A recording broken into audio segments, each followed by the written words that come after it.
that's why.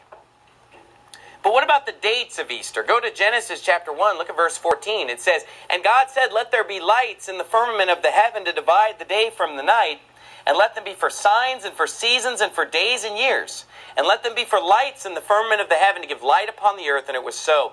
And God made two great lights, the greater light to rule the day, and the lesser light to rule the night. He made the stars also. Now this clearly tells us that God gave us the sun, moon, and stars so that we could have years and months and days and weeks, and so that we could keep track of time. Yet people will say that there's something pagan or wicked about the fact that the date for Easter has to do with the sun and the moon. Well, that's how God told us to reckon time, with the sun and the moon. Now today in the United States of America, we only use the sun to reckon time. Our calendar that we use is based upon the sun. The lunar month doesn't really mean anything to us today. We don't follow that program. But yet, in the Bible, they did follow that program of a lunar month. Have you ever wondered why Easter jumps around all the time? You ever just wonder, like, when is Easter? Because sometimes it's at the end of March. And then other times it's April 20th? I mean, this is pretty late, right, for Easter? Usually it's at the end of March. It's all different times. And it's so confusing. That's why there's the big chart, explaining how to find it. And you're like, when in the world is Easter? But let me actually give you the exact formula for when we celebrate Easter. I'm going to explain to you why. This is the formula for Easter. It is the first Sunday after the first full moon after the spring equinox. Okay, that's the formula. The first Sunday after the first full moon after the spring equinox. Now people will look at that and say, full moon, werewolves, vampires, paganism, wickedness. No, wrong. God told us to use the sun and the moon to calculate time. There's nothing wrong with that. Now, let me explain to you real simply why this formula exists and why the formula makes perfect sense, okay? Here's why. Because the Passover is held on the 14th day of the first month on the Hebrew calendar. Now, remember, the Hebrews use a calendar that has to do with the sun and the moon.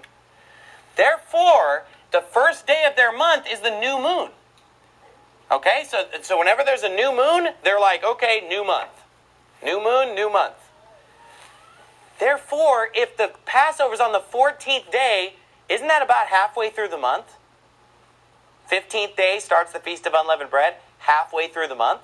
Okay? What happens if you start the month, this is like a science class.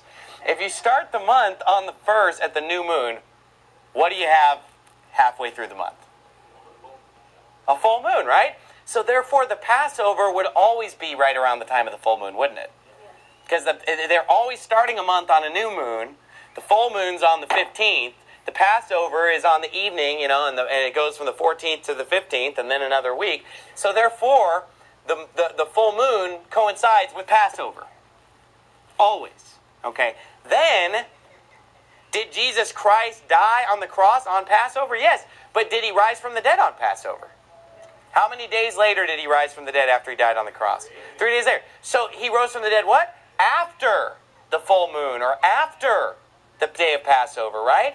Now here's the thing. Whenever you're celebrating a holiday, you have to decide, are we going to do it on the exact date or are we going to do it on the day of the week? Think about that. Mother's Day, for example, do we celebrate that on a certain date every year or a day of the week? Day of the week. Memorial Day, it's always what? Monday. Labor Day is always going to be on a Monday. Whereas holidays like 4th of July, Christmas, they're on a certain date. It could be a Monday, Tuesday, Wednesday, Thursday, Friday, anything. Whereas Thanksgiving's always on a Thursday. So here's the thing. Instead of Easter being on a different day of the week every year, it's always on a Sunday during the Passover week. Okay? Because of the fact that 3 days after Passover. So if we were to celebrate the holiday on the exact day this year of when Jesus rose from the dead, it would have been the 18th. Okay? For example. Or 17th, 18th, something like that. Today's the 20th. Why? Because we're doing it on a Sunday. And in fact, I just wrote down for the last 5 years, on 2011, Easter was on April 24th. Passover was from April 18th to April 26th. Okay, 2012, Easter was on April 8th. Passover was the 6th to the 14th. 2013, Easter was on March 31st. Passover was March 25th to April 2nd. And on and on and on and on. Yet, go on the internet, and there's just all... The date of Easter has nothing to do with the Passover. Nothing. It's at a completely different time. I mean, somebody emailed me this morning and said, today is Easter, and this is nowhere near Passover, even though they're celebrating Passover right now.